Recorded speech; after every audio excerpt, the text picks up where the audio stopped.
Buenos días a toda la audiencia de Palabras para una Vida Abundante. Bienvenidos a este espacio de reflexión donde Dios nos entrega jornada a jornada pautas para asumir la vida de manera válida. Los invito en esta mañana a hacer un breve recorrido por las problemáticas que Pablo encontró en la iglesia de Corinto, que se desarrollaba en un ambiente muy parecido al de este momento, y que, volviendo a las razones de la palabra, entendamos que en una sociedad libertina, enferma, sin Dios, se necesita una iglesia clara, contundente frente al mal y amorosa frente a la condición necesitada de los hombres y mujeres que reclaman nuestra cercanía para encontrar sanidad y salvación. Dice la primera carta a los Corintios, capítulo 10, versículo 23. Todo me está permitido, pero no todo viene bien, en la versión de la Biblia Cantera Iglesias.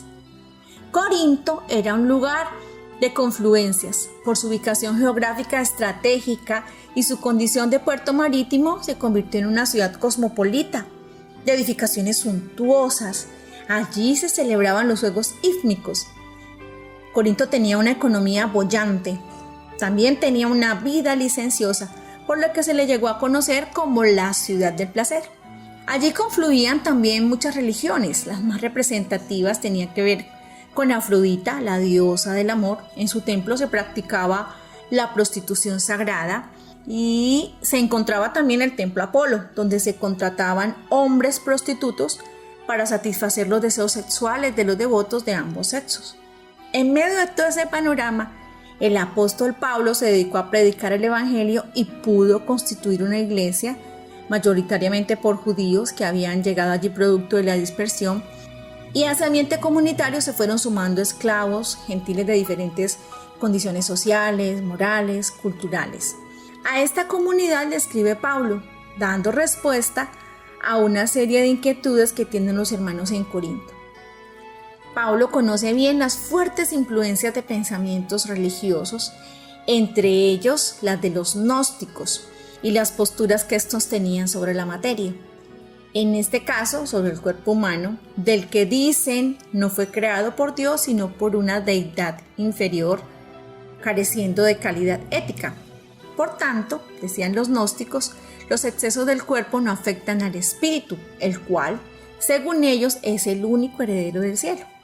Argumentos que el apóstol Pablo va a atacar de manera detallada en los capítulos 8 y 15 de esta misma carta a los Corintios.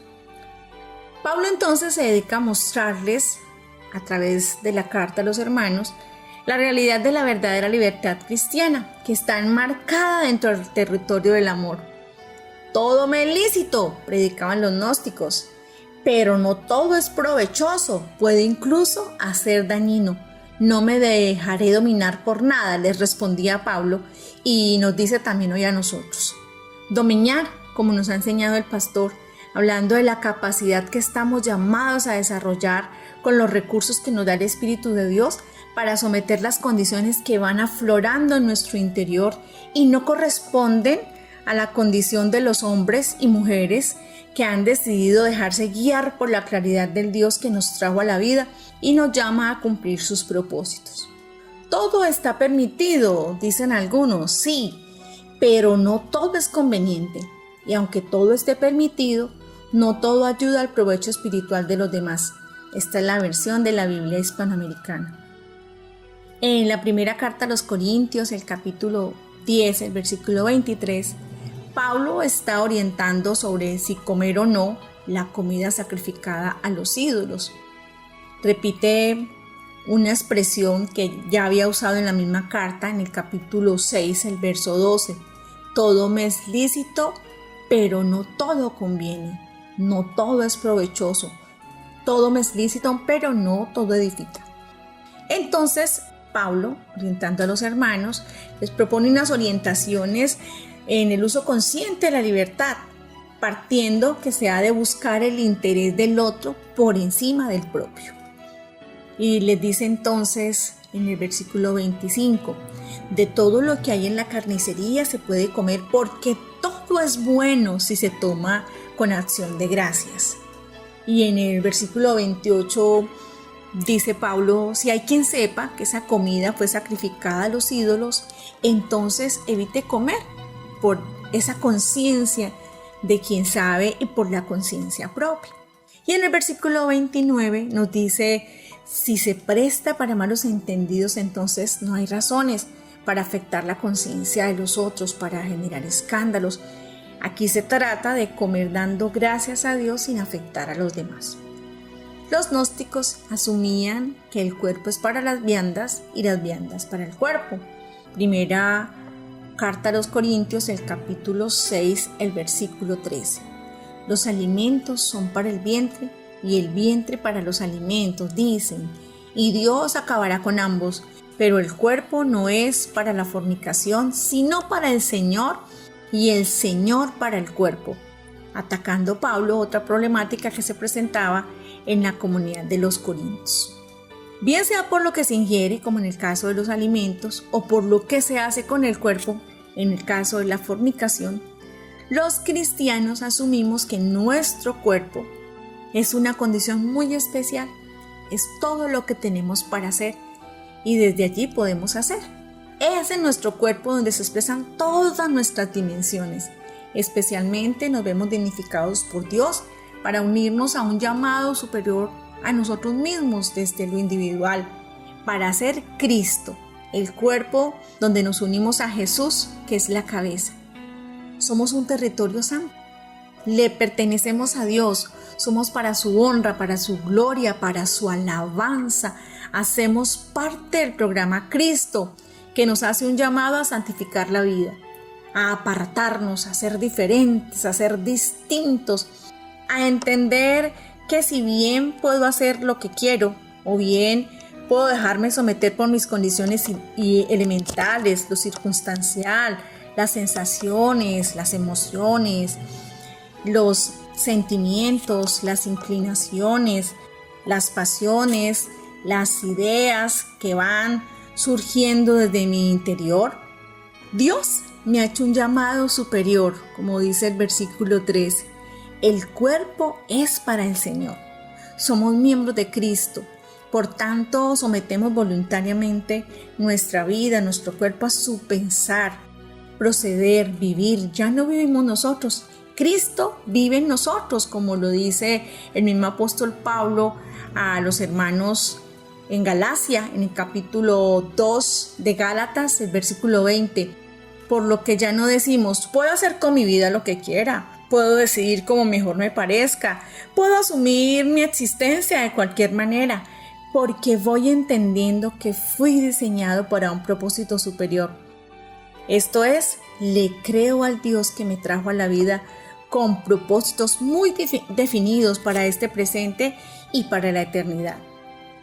Cuando lo anterior no está claro para el ser humano, entonces vivimos de una manera elemental, dejándonos someter por el influjo de los estados enfermos, viviendo como lo promueve la sociedad posmoderna en el principio del placer, con una moral laxa donde cada quien hace lo que le parece. Hoy somos una fiel copia del Corinto de la época de Pablo. Los recursos tecnológicos nos han llevado a ser una sociedad globalizada que no solo mercadea productos, intercambia conocimiento. Hoy la pequeña aldea, que es nuestra tierra, nuestra humanidad, promueve la vida sin límites, sin objetividad, al ritmo de la inmediatez, la búsqueda del placer, el desconocimiento a las normas, el desconocimiento a la jerarquía, el desconocimiento al orden, donde se hace una promoción para priorizar el individualismo. La posmodernidad entonces defiende la diversidad y posibilita que todos los individuos piensen de manera diferente. Promueve la existencia del caos y del conflicto como un estado viable. La aceptación de que aquí no existen verdades absolutas con blancos y negros, sino que existen cientos de matices, grises. Una sociedad permisiva donde cada quien puede hacer, pensar, vivir de la manera más absurda posible, y eso está bien, porque en el presente tiempo todo está permitido. Todo conviene, aunque no todo convenga, aunque no todo edifique, aunque no todo aporte, aunque lo que haga afecte al otro o afecte la propia vida. Eso no interesa, todo está bien. si me gusta, si es placentero, si me hace feliz, aunque esa felicidad no sea más que un instante de goce. Leía estos días un estado donde decía, spoiler, al final nos vamos a morir, entonces, ¿por qué no hacer lo que quiero? Esas son ideas que se promueven en esta época de la posmodernidad. Frente a ese panorama, el apóstol Pablo se levanta hoy para decir, como le decían los corintios, sí, todo me está permitido, pero debo recordar que si no edifica la propia vida, que si no tiene en cuenta al otro como parte de mi responsabilidad, que si no concibe que yo hago parte de un llamado colectivo superior, que los creyentes asumimos como Cristo, entonces no me conviene, aunque pudiera hacerlo, me digo no. Trabajo mi razón, trabajo mi voluntad, me someto, violento mis razones, porque le creo a Dios, el mismo Dios que me trajo a la vida y me orienta en la manera como debo vivirla. No para andar de placer en placer, sino para ir constituyendo en mi vida su propósito trascendente. Este es un tiempo que como cristianos estamos llamados a sostener posturas serias, muy claras, frente a todo el bombardeo mediático, frente a la presión social, frente al rechazo, frente a toda la molestia que genera decir no estoy de acuerdo, no me parece. No podemos pasar por alto, no podemos tolerar condiciones inmorales. Somos la sal de la tierra, somos la luz del mundo y Dios nos está demandando que seamos garantía moral y espiritual para esta humanidad decadente y enferma.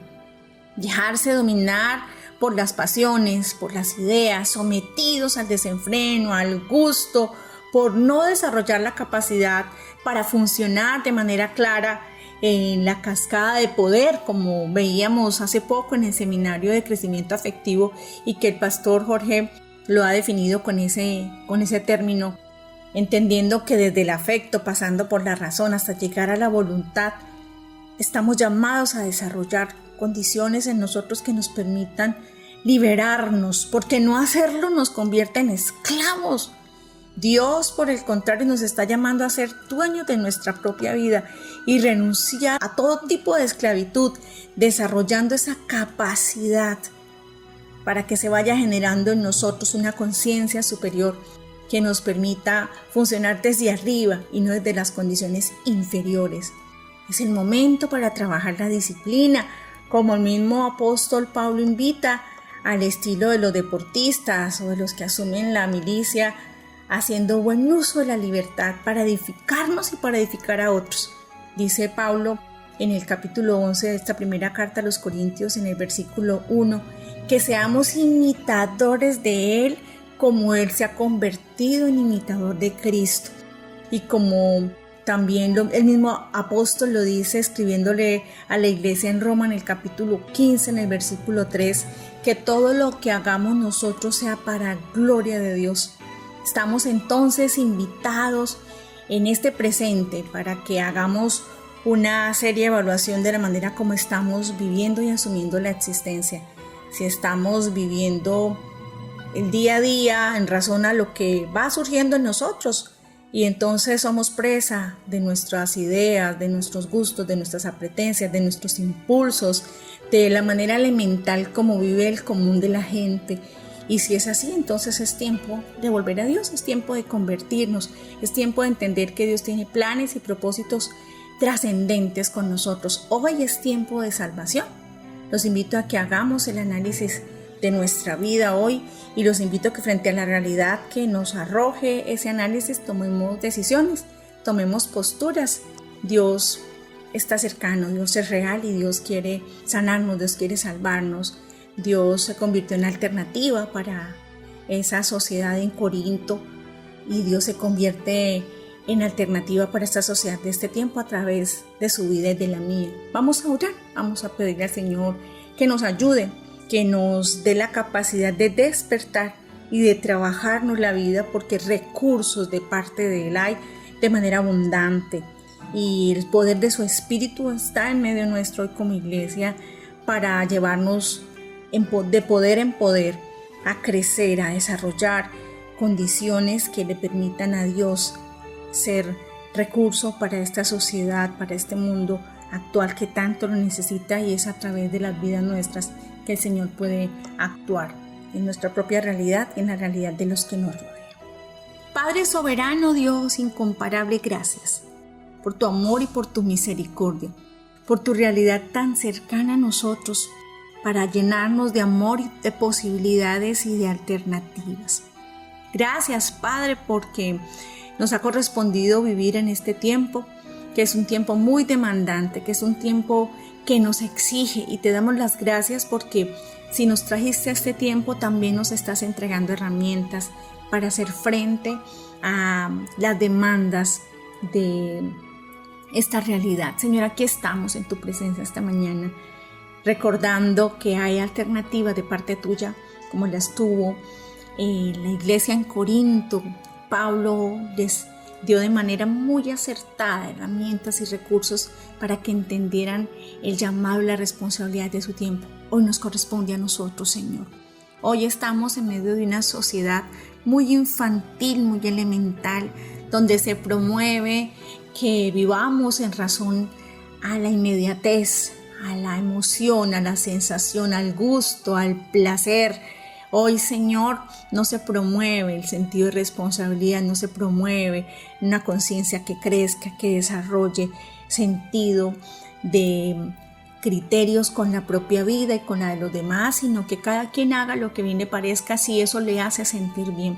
Y desde allí, Señor, tenemos una cantidad de problemáticas. Y nosotros como iglesia pecamos porque no asumimos esas posturas, porque nosotros mismos somos llevados por el influjo de toda esa presión. Hoy, Señor, te pedimos que nos ayudes, te pedimos, Señor, que nos ayudes a generar conciencia, claridad. Las personas que están escuchando el mensaje esta mañana, la iglesia que está escuchando el mensaje esta mañana, nos volvemos a ti y te pedimos que nos llenes de la claridad de tu espíritu, de tu fuerza poderosa, Señor, para entender que tenemos un llamado superior, un llamado a dignificar la vida, a dignificar este cuerpo, a dignificar esta realidad y a ser parte de Cristo, a asumir las posturas de Jesús como cabeza de este llamado y a entender que es necesario crecer y madurar, Señor, para fortalecer nuestros afectos, para fortalecer nuestras razones, para llegar a tener una voluntad férrea que nos permita trabajar seriamente las condiciones que se van suscitando en nosotros. Gracias por tu presencia y por tu realidad. Perdónanos, Señor, por la manera equivocada como hemos asumido la vida, y ayúdanos porque estamos en mora de ser ese recurso que el mundo necesita, porque es a través de nosotros, Señor, que tú quieres hacer grandes cosas para este tiempo.